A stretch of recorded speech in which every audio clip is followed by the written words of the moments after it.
start. And I play the 25 game. And I'm up 110 since starting this challenge. And the last episode, I came up about 20, and nothing really happened. It's actually kind of boring.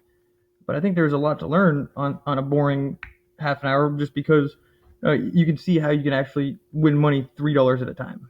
And I have aces firsthand.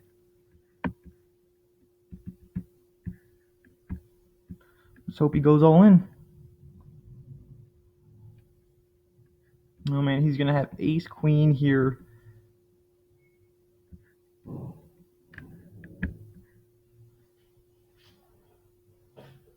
Or ace king. All right, well, won my first hand. Ludwig, no. All right, it's 3-10.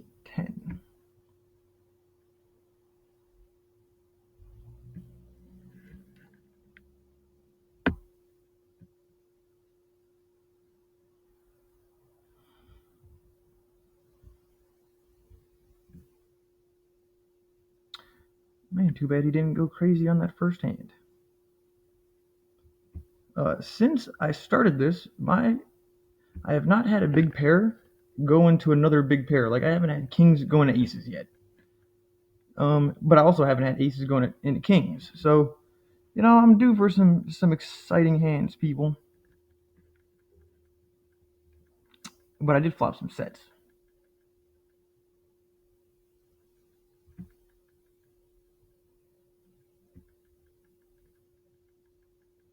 And a lot of times people don't 4-bet or go all in pre-flop with queens in these games. It's not like playing a regular ring game where you can just 3-bet somebody 5 times in a row and they just get fed up with it and take a stand in a spot that just really happened to be a bad spot to take a stand. Nobody knows who anybody is.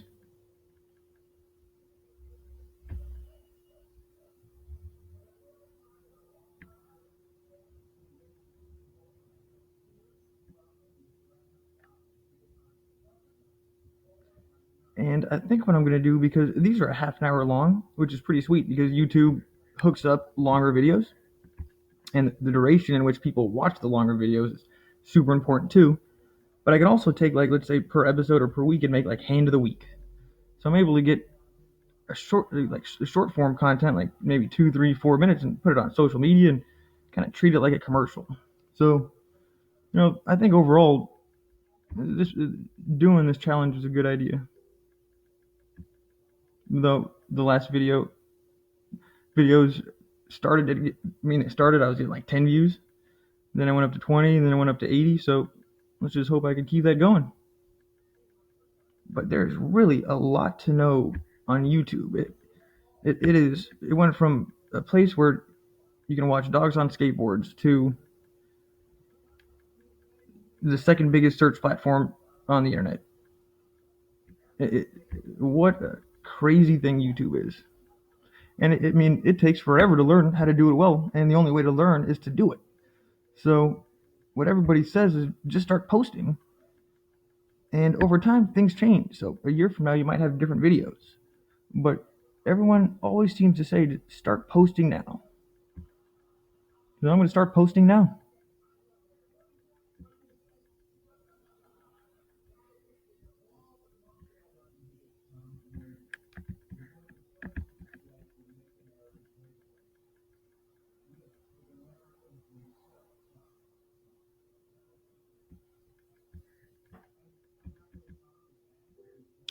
I'm going to bet this.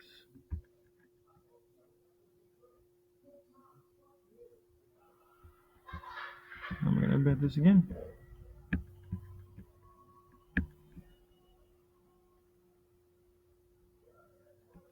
I'm going to check it. Yeah, I cannot call this $10 with one pair. That does look bluffy.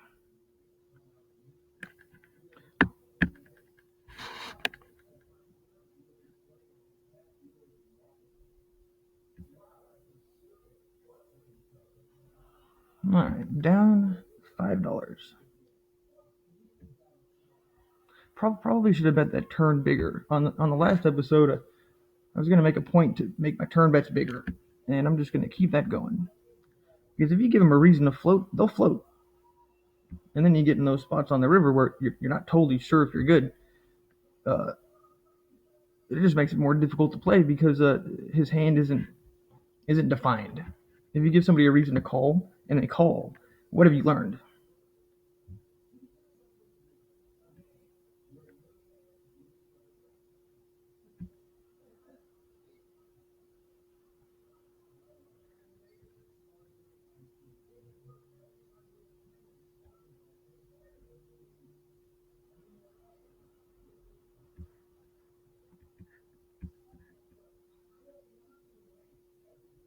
People love calling with king queen out of the blind, so I'm pretty sure that's not king queen, so that's a plus.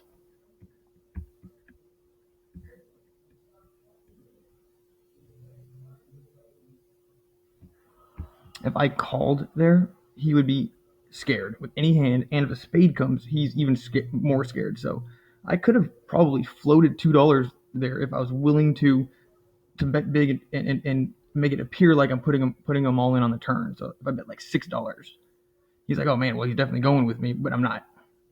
So I could have called there, but I didn't. But let's say I do call and he checks it to me, he's got $13 behind.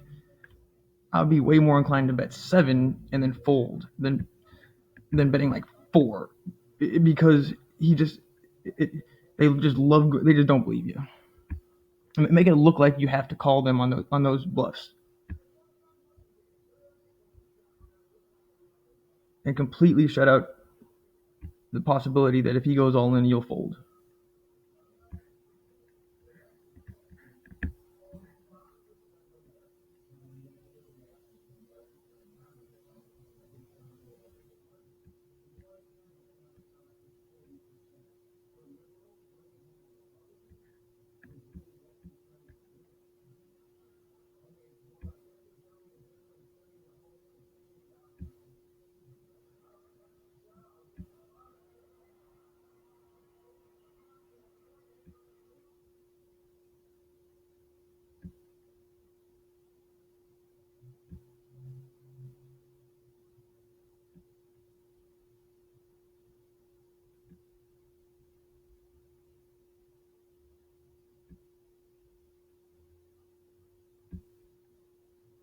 All right, well, I'm just gonna keep on folding bad hands. It makes it easy.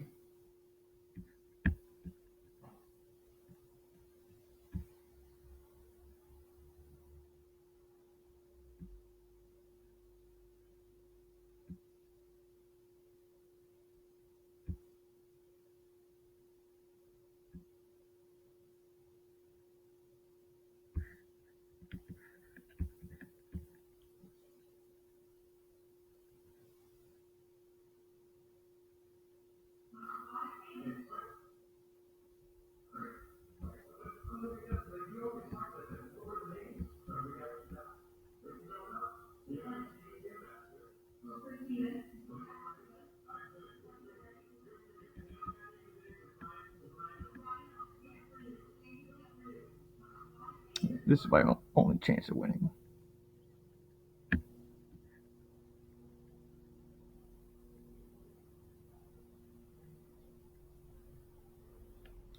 Man, whatever. Well, you know, sometimes they're gonna have it.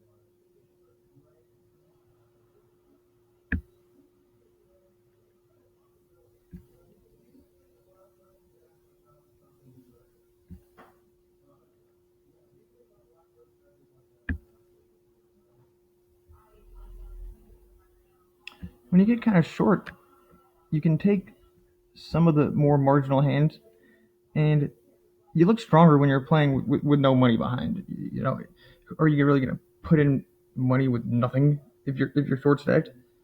So you can add some more hands when you're short. And you can really rep stuff better than you could if, let's say, you had $36 and you're playing a guy that has 50.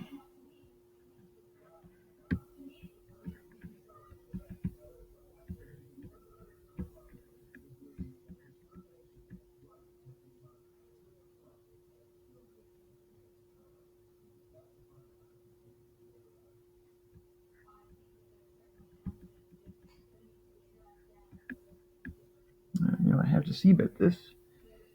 Let's just hope he has ace queen or something.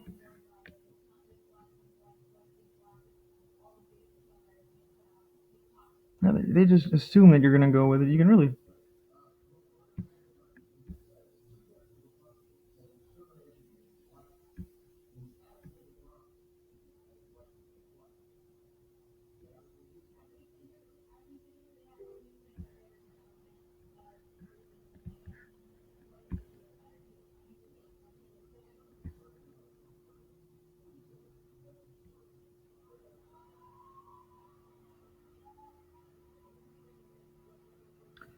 Now this is pretty good because I'm way more inclined to have ace king than any of these other guys.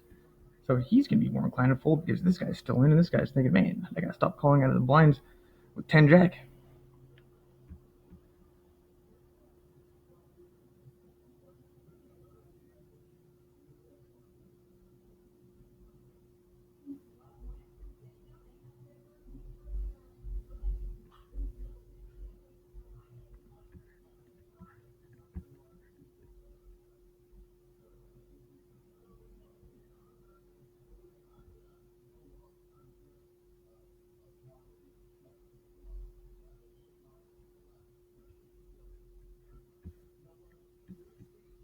I'm gonna bet this, and if he calls, I think I might check back on the river and hope he pays me with king. No, I'm gonna bet this again now. I'm just gonna. If he has a king, he might call.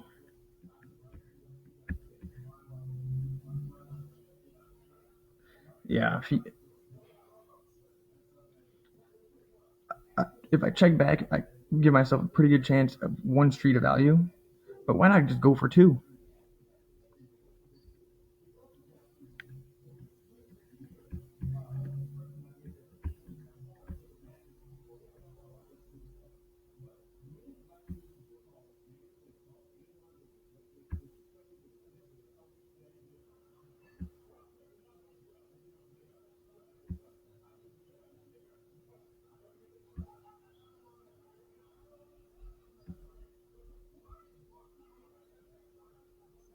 Oh, I am due for something good to happen.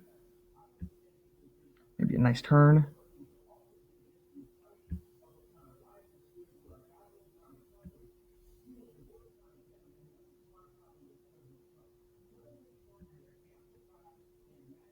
All right, here we go.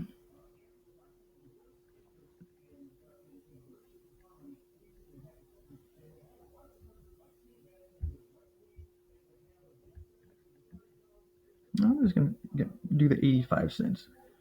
Something a little different. Sometimes it makes them get weird.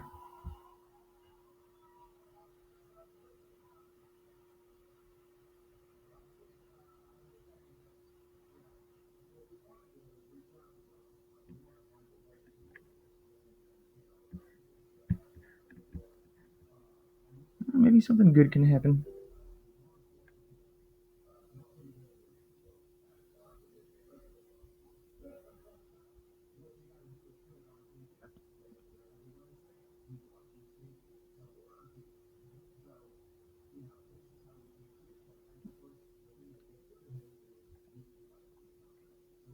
Playing from his phone.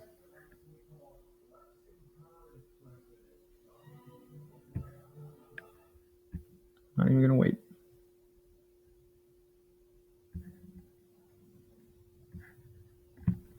But man, these suited aces play really well.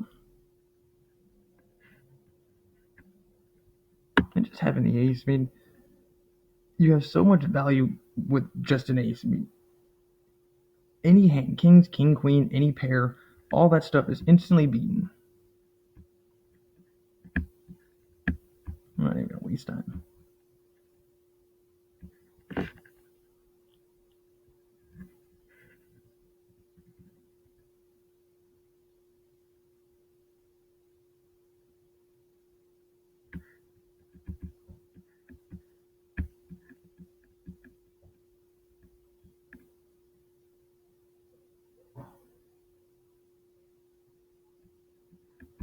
And that's definitely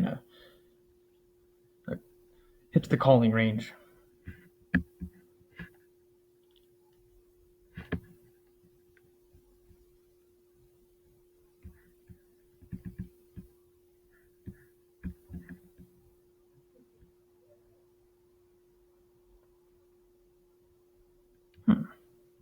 Probably should have bet that flop. Who knows?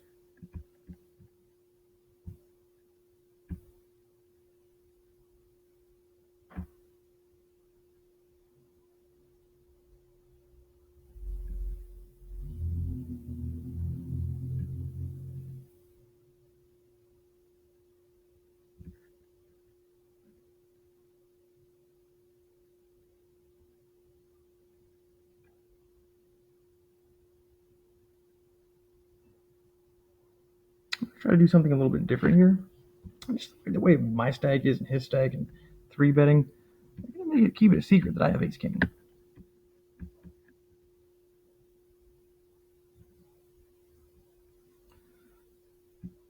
That was just kind of a weird, quick bet.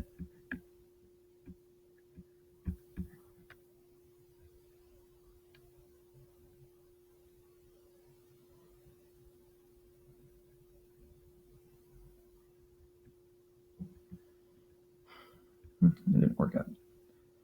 I could have got crazy, but maybe I should have just re-raised that pre-flop, or just fold it on the flop and just give up on it then. If I'm floating there because I think I possibly might be good, or he has a marginal hand, I don't think I can call and then fold. I think I have to call and then actually make a play at the pot. So I think calling on that flop was bad.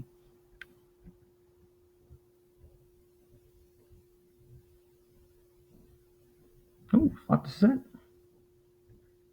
I'm gonna embed this one.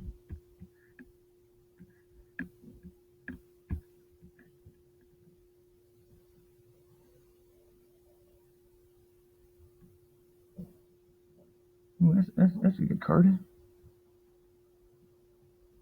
So he's not gonna have 5-8. No one has 5-8. I'm gonna go all in.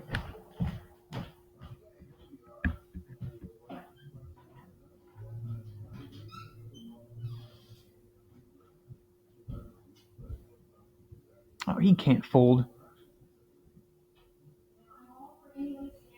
He can't fold. Just call. Oh, man. Maybe I should have called there. Who knows?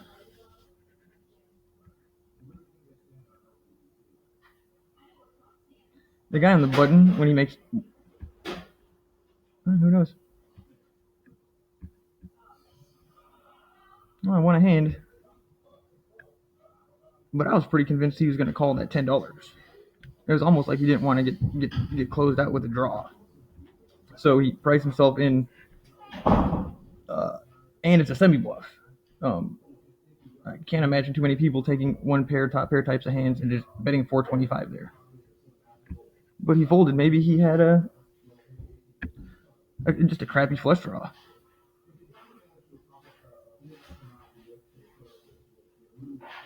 But with the ace-high flush draw, I think he's calling.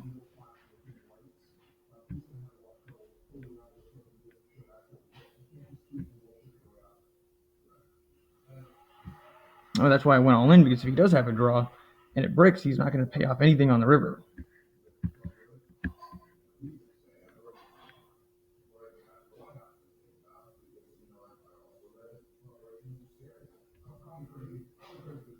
When they're shorter and then call out of the small blind or the blinds, they tend to be a little bit more ace heavy than other types of hands, but betting 75 cents just always seems to work.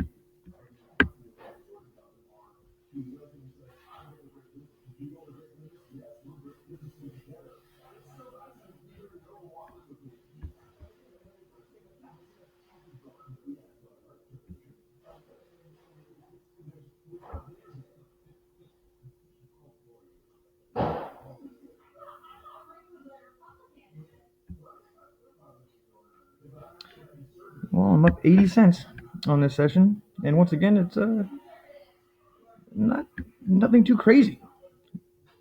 Just kind of standard hands.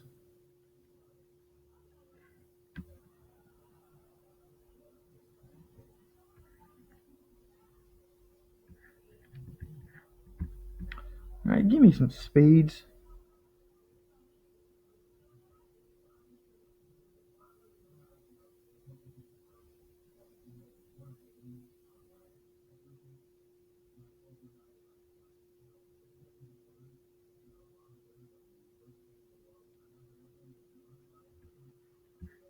I'm going to do the 75 cents bet again because somebody might have a queen, and then I can get a little bit of value and I'll fold it on the turn. And he's probably raising with king queen. Well, that's no good because now if he has 10 jack, he's got a pair and an open ender.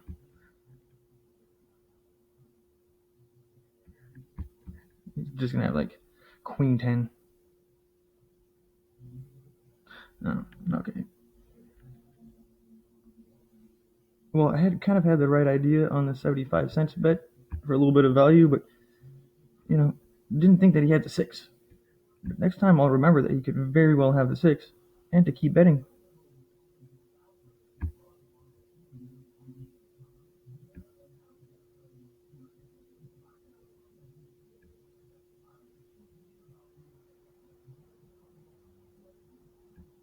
And I should have bet more than 75 cents there. That's not like an ace high board. That was actually really dumb.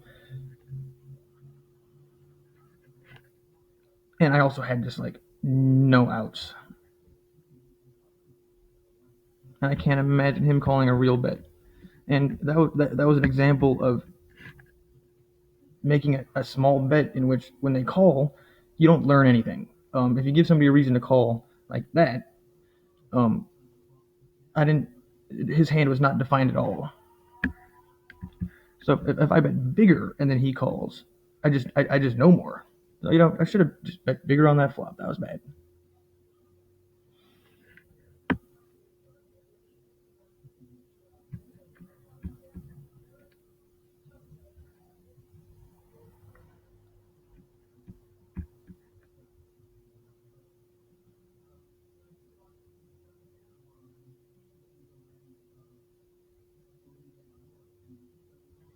The problem is he's probably got king queen. So that's a bad card.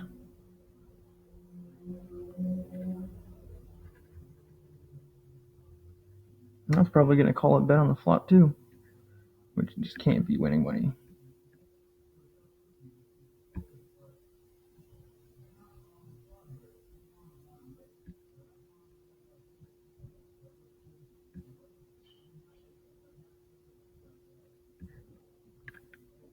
I love squeezing with these pairs in this spot.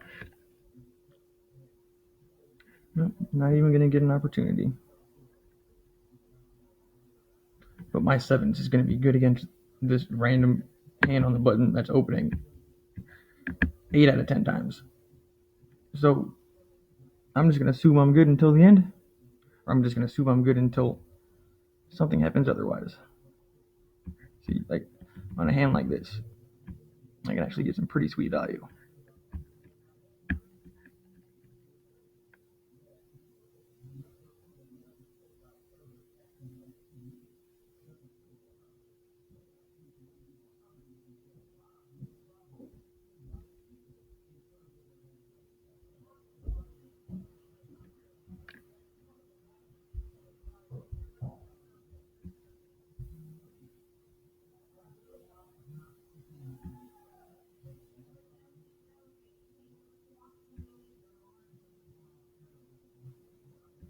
Ooh. I'm due for a big one.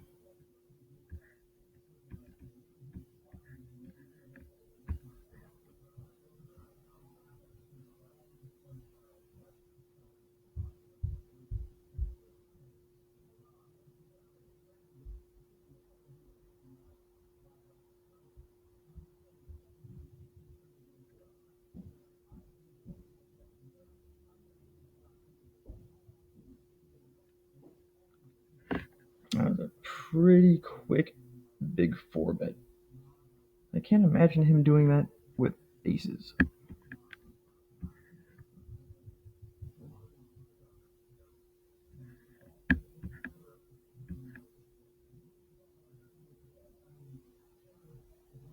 All right, one with queens. There we go.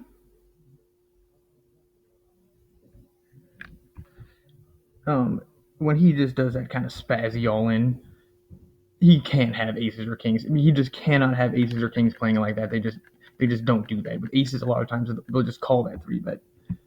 So just cold calling it that much was pretty darn easy. But in other spots, you could have queens, and you would never call that $16. But there, he gave me every reason possible to call. And even that 4-bet looked a little bit spazzy.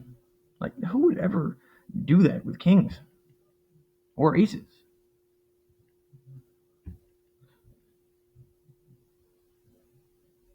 Somebody smart might.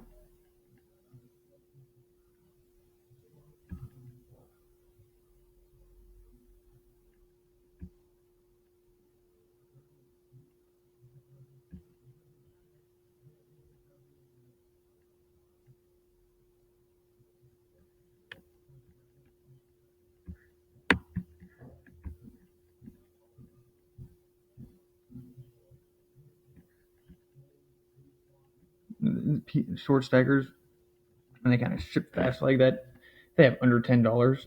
It's ace queen or ace king a lot.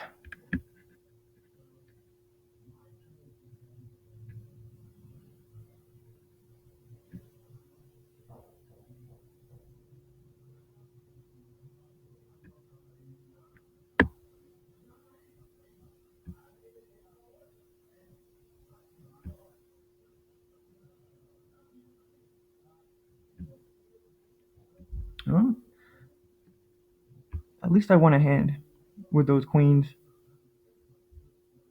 because the first 25 minutes, nothing was really happening. And I got down at like $10. So, I'm happy with this.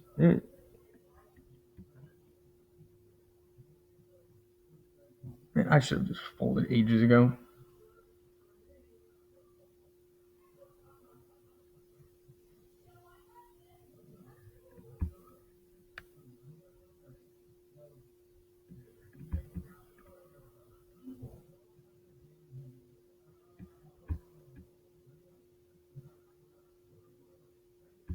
I don't know. I don't know if that's a good play. It's calling with the ace too. It can't be terrible.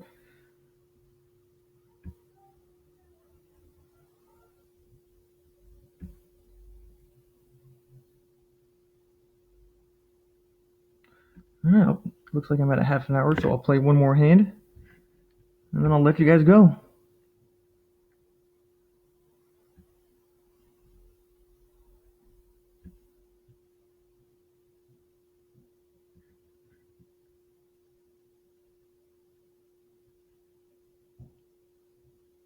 All right, this is a good spot to squeeze, because ace king, ace queen, they're gonna have it so often. Especially this guy's gonna have ace queen so often.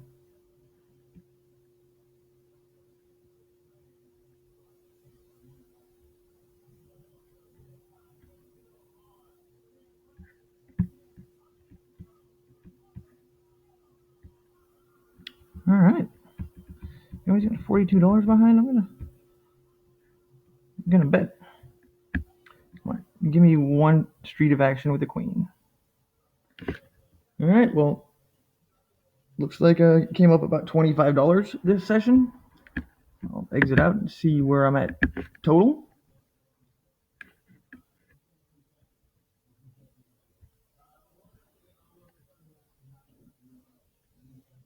All right, well, I got $184. So I'm now up $134 since starting, and I am closer to 1,000. So that's a plus. And other than that one queen's hand, that was again just a kind of a standard ho hum session, but I was able to win nonetheless. So that is a good sign for sure. So thanks for watching, everybody, and make sure you leave a comment, talk about my play, good or bad, and like and subscribe. I'll see you next time.